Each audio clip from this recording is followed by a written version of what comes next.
Hello friends, যারা দেশ এবং দেশের বাইরে থেকে আমার এই ভিডিওটি দেখছেন, সবাইকে আমার পক্ষ থেকে শুভেচ্ছা, স্বাগত ও অভিনন্দন জানাই। বন্ধুরা, আমরা জানি আমাদের প্রায় প্রত্যেকের ছাদ বাগানে লেবু গাছ নেই এমন লোকের সংখ্যা খুবই কম আছে, এবং লেবু গাছের সংখ্যার ভিতরে অনেক প্রকারের লেবু গাছ আছে, যা বিভিন্ন সময় বিভিন্ন ধরনের ফুল হতে পারে।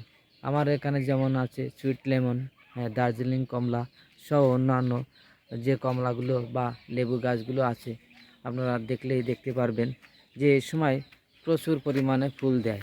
কিন্তু আসলে এই ফুলগুলো ধরে রাখার যোগ্যতা বা ক্ষমতা আমাদের থাকতে হবে, তা না হলে কিন্তু এই গাছে ফল কখনো ধরবে না এবং ভালো ফলাফলও আশা আপনারা করতে পারবেন না।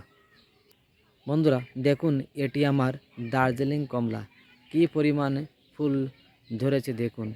এই ফুলগুলো দেখলে আসলে আমাদের প্রত্যেকেরই মন ভরে উঠবে, এবং এখান থেকে যখন কমলা লেবু ধরে তখন দেখলে আপনাদের মন আরও ভালো লাগবে।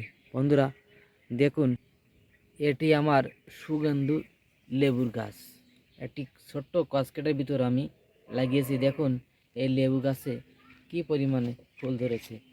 এই ফুলগুলো দেখলে কার না ভালো লাগে বলুন, কিন্তু এই ফুলগুলো ধরে রাখারও ক্ষমতা থাকা চাই, তা না হলে কিন্তু এই ফুল কখনো গাছে থেকেও লাভ নেই, অর্থাৎ যদি ঝরে যায় তাহলে তো আমাদের প্রত্যেকের খারাপ লাগবে। বন্ধুরা, আমরা প্রায়শই একটা ভুল করে থাকি। এই ভুলটি হলো আমরা এই সময় গাছে হট করে কীটনাশকের ব্যবহার করে ফেলি, যা আমাদের জন্য অত্যন্ত একটি ক্ষতিকারক দিক। আমরা জানি যে সময় এই ফুলগুলো ফোটে অবশ্যই পরাগায়ন ঘটতে হবে।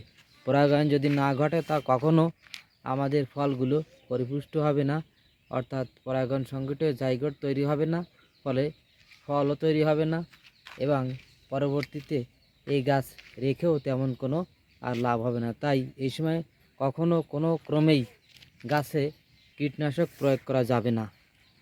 এখন গাছে যেহেতু ফুল এসেছে, ডরমান্সি পিরিয়ড ছিল, আমরা এই গাছগুলিকে এমন অবস্থায় রেখেছিলাম জল একটু কম দিতাম, কিন্তু এখন তা করলে হবে না। এখন গাছে মোটামুটি জল দিতে হবে, তা না হলে এই ফুলগুলো ঝরে যাবে। তাই বন্ধুরা, আমরা যারা এই ভিডিওটি দেখছি তারা অবশ্যই লেবু গাছ যদি থেকে থাকে অবশ্যই পরিচর্যাগুলো করব। এখন এই অবস্থায় গাছে পর্যাপ্ত পরিমাণে জল দিতে হবে, তাহলে এই ফুলগুলো গাছে থাকবে, অর্থাৎ পরাগায়ন ঘটে গাছের ফল সবসময় থাকবে। এই পরাগায়ন ঘটতে গেলে বন্ধুরা কিছু কিছু দিক আছে, যেমন এই গাছে বাতাসের মাধ্যমে পরাগায়ন ঘটে, বিভিন্ন প্রকার কীট পতঙ্গের মাধ্যমে এই পরাগায়ন ঘটে থাকে। যদি আমরা এখানে কীটনাশক প্রয়োগ করে ফেলি ভুলক্রমে, তবে আমরা এই গাছের জাইগোট তৈরিতে বাধা সৃষ্টি করব বন্ধুরা। তাই অবশ্যই আমরা এখানে পরাগায়ন ঘটতে দেব এবং কোনো ধরনের কীটনাশক প্রয়োগ করব না। বন্ধুরা, আমার এই ভিডিওটি যদি ভালো লাগে তবে লাইক কমেন্টস করে আমাকে উদ্বুদ্ধ করবেন। ধন্যবাদ সবাইকে।